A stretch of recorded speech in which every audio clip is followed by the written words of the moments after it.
आजिका जो आम शिशु कथा दिवस बा वर्णबोध बंटन दिवस पालन करछे एटा ओडिया पक्षर सप्तम दिवस अटे। ओडिया पक्षर प्रथम दिन आरंभ करी आम जो गोटे दिवस हिसाब से पालन करछे तार प्रत्येक दिन किसी ना किसी महत्व अच्छी सेमती आजिकार महत्व थिला शिशु मानक वर्णबोध द्वारा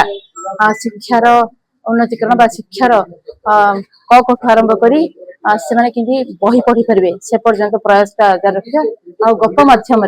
पढ़ेले से माने किंती खुशी रे पढ़ी पारे माने बाध्य बाध्यता न थाई माने खुशी रे भाषा को शिखि पारे से उद्देश्य ने कार्यक्रम करायतिला। पर्यंत 14 दिन प्रोग्राम अछि तार एटा सप्तम दिन आउ वर्णबोध होची एक्चुअली हमर जो भाषार ओडिया भाषार एटा गोटे बहुत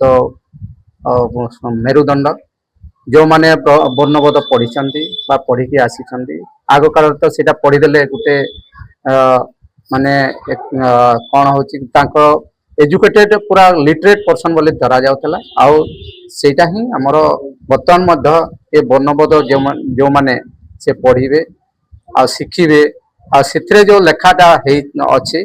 लेखा जो छबिड़ वर्णबोध थिला आज वर्णबोध खाली अछि मधुसूदन राव द्वारा लिखित आउ से वर्णबोधर मूल्य बहुत बहुत किछि अछि आ एक्चुअली आम ओडिया भाषा तो जदि जे शिखिया पई चाहिबे ताले वर्णबोध जदि पढ़ी देबे ताले ओडिया भाषार बहुत किछि शिखि पारिबे। जदि निज मातृभाषा को गोटे पिला जाने सठिक से ताकू पढ़िबो लेखिबो बुझिबो सेतिरे निज संस्कृति को जानिबा चिन्हिबा सहित निज भावर आदान प्रदान भी करि परिबो आउ सेतिरे तार बौद्धिक विकास भी होबो एवं ता सहित आमे एबे समस्त प्राय भाबुचंती जे माने इंग्लिश रे बहुत पाठ पढुचंती से माने बहुत ऊपर को पळै जाय एटा गोटे फलासी हैना जे निज मातृभाषा को ठीक से बुझिली से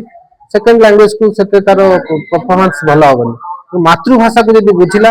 ये जो जड़ जगत रे जते तत्व अछि समाज रे हो आम चतुर्पार्श्व रे हो ताकू जदि से निज भाषा रे परिप्रकाश करि पारुची ताले से पिलार बौद्धिक विकास भलो होबो तार मेमोरी स्ट्रांग होबो ता भितरे सृजनतार भी विकास घटिबो नहले सेकंड लैंग्वेज को आमे आदृत करि परिबानी सेते सहयोग करिवनी कॉग्निटिव डेवलपमेंट तेणु मु आशा करुच्ची ये जो वर्णबोध बही आमे बांटीचु स्कूल रे सब शिक्षक शिक्षयित्री माने पिला मानकु पढ़ेइबे जते सब युक्ताक्षर अछि सेतिरे अनेक जिंस भी अछि भाषा शिखिबा सहित हम संस्कृति को पिला माने चिन्हुचन तेणु निश्चय रूपे वर्णबोध दिवस रे एटा गोटे भलो प्रयास सरकार तरफ एवं आगामी दिन रे हमर जो भाषा ये जो आंदोलन अछि हम संस्कृति को भाषा को रक्षा करिबा एटा आगु को आउरी सुदृढ़ हो हम पिला माने भलो परफॉर्मेंस करिवे स्कूल में।